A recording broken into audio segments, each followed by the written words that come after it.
Good day! Kung bago ka sa channel ko, please subscribe. Itong gagawin ko ay pagpapakita po sa inyo kung paano gagamitin yung PSPP. Okay, so dinownload ko po siya online. Libre po siya. Okay. So ito po yung makikita nyong icon pag na-download nyo na siya. May manual na din po. Tapos, pwede nyo rin panoorin sa YouTube kung paano siya gamitin. So, ang ginawa ko, pinanood ko sa YouTube at saka in-apply ko yung knowledge ko previously sa statistics. Ang ipapakita ko pong una ay kung paano makakagawa ng graphs or mga graphical representation ng mga data presented sa atin. So, ito yung una. Ito. Galing to sa teacher namin, sa professor namin sa masters. So, ito, in-encode ko siya dito. Sinagaan ko talaga siyang encoded. Pero, nakakopy naman po siya. Kasi yung PDF na kopya nito, kinonvert ko sa Word. Tapos, kinopya ko ang karamihan dito. May ibang format kasi, kaya ang ginawa ko, inedit ko yung iba. Yung ibang hindi makopya yung format as the way na present sa amin sa task. So, ito, binagbasehan ko to para makagawa ako ng mga summaries ko. So, ito kanina wala pa to. Wala pa tong frequency. Kinapi ko siya sa PSPP. Pati to, itong tables na to, itong graphs na to, ay kinopya ko na rin yan sa PSPP. Ang explain ko sa inyo kung paano nyo yun makukuha. Yung unang makikita nyo dito, ayan, zoom natin. Ito, ginawa ko lang yung title na yan base sa information na binigay sa amin. Ang ginawa kong una ay yung stem leaf. Kasi nagagandahan ako sa presentation kung paano yung stem leaf. At itinuro ko na rin siya before. Kaya interesting siya para sa akin. So, madali lang gamitin yung stem leaf. So, again, ito, sarili ko tong gawa. Ayan. So, nakita nyo na yung presentation ko sa age. Ang focusan ko naman ngayon ay yung sa gender tsaka marital status. Itong dalawa kasing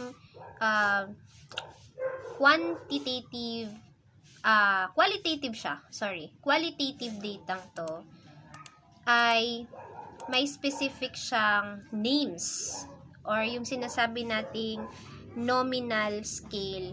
So, halimbawa sa gender po, dalawa lang naman yung gender na binigay dito, male tsaka female.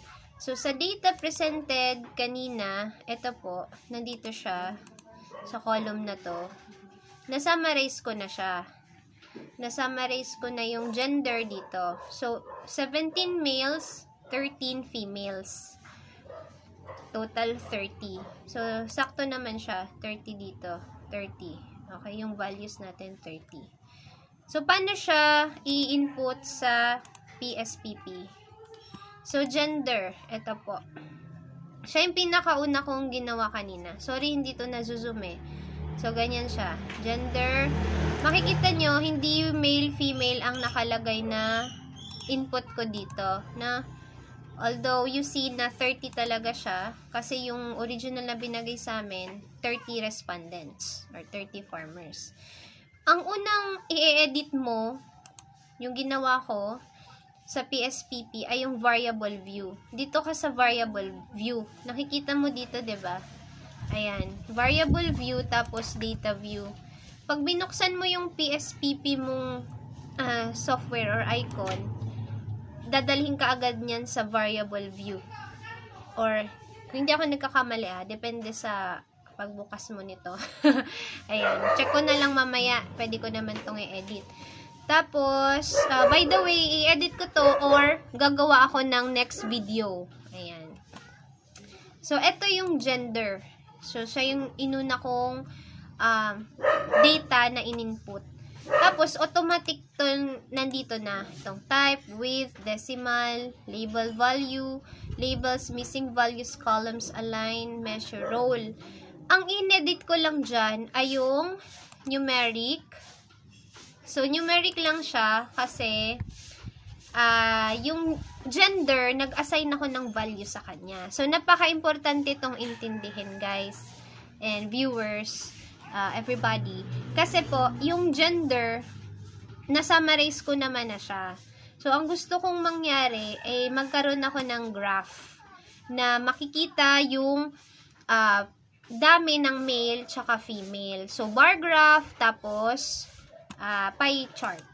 So, ito siya. Pakita ko ulit sa inyo, di ba? Gender, nakuha ko na 17, 13, male and female respectively.